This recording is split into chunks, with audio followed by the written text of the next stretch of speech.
Hello SLST aspirants. তো আরও একটা ইম্পর্টেন্ট টপিক যেটা হচ্ছে ব্যতিচার বা ইন্টারফারেন্স বলতে পারেন। তো ইন্টারফারেন্স থেকে আপনাদের কোশ্চেন আসে, সেই ইন্টারফারেন্সে আপনাদের শর্ত কী কী থাকে সেটা জানতে হবে। স্থায়ী ব্যতিচার যখনই হবে তখন হচ্ছে আপনাদের একই বিস্তারের একই কম্পাঙ্কযুক্ত দুটো তরঙ্গকে উপরিপাত হতে হবে, ঠিক আছে?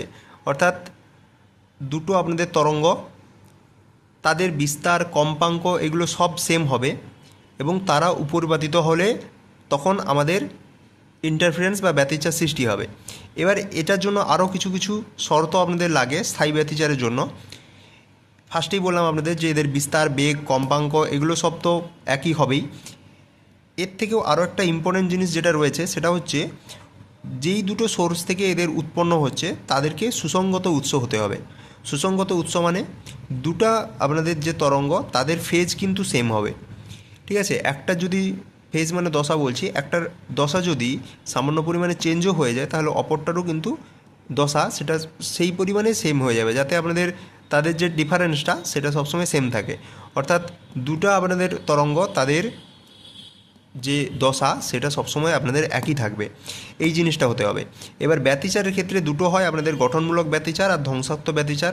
এই দুটো ওয়েভ যে উপরিপাতিত হবে, এই দুটো ওয়েভ আরেকটা জিনিস যেটা রয়েছে যে এদের সরণ যেটা দুটো ওয়েভ এদেরকে একই দিকে আপনাদের একই দিকে ওদের সরণটা হতে হবে বা সামান্য অ্যাঙ্গেলে একটা কোণে আনত থাকতে হবে, তাহলেই তারা সুপার ইম্পোজ হবে বা সুপারপজিশন হবে সেক্ষেত্রে।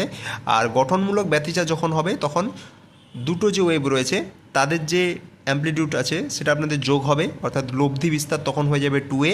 এবং যখন ধ্বংসাত্মক ব্যতিচার হয়ে যাবে তখন তাদের যে দুটো অ্যাম্প্লিটিউড আছে তাদের বিয়োগফল হবে, অর্থাৎ তখন যে লব্ধি তরঙ্গ হবে তার বিস্তারটা হয়ে যাবে 0।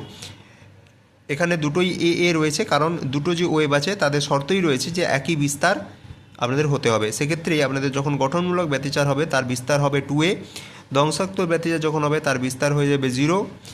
আর আপনাদের যখন এই স্থায়ী ব্যতিচার হবে তখন তার শর্তগুলি হচ্ছে বিস্তার আর বেগ আপনাদের কম্পাঙ্ক একই রকম হতে হবে, আর সরণ একই দিকে হতে হবে, আর সুসংগত উৎস হতে হবে এই আপনাদের দুটো যে সোর্স আছে সেটা। এবার আরও কিছু এখানে আপনাদের ফর্মুলা দেওয়া রয়েছে, অর্থাৎ ধ্বংসাত্মক ব্যতিচার আর গঠনমূলক ব্যতিচার এই দুটোর আপনাদের কিছু শর্ত রয়েছে। পথ পার্থক্য কীরকম হবে সেটা পথ পার্থক্যের সঙ্গে আপনাদের যে তরঙ্গ দৈর্ঘ্য তার একটা রিলেশন দেওয়া রয়েছে।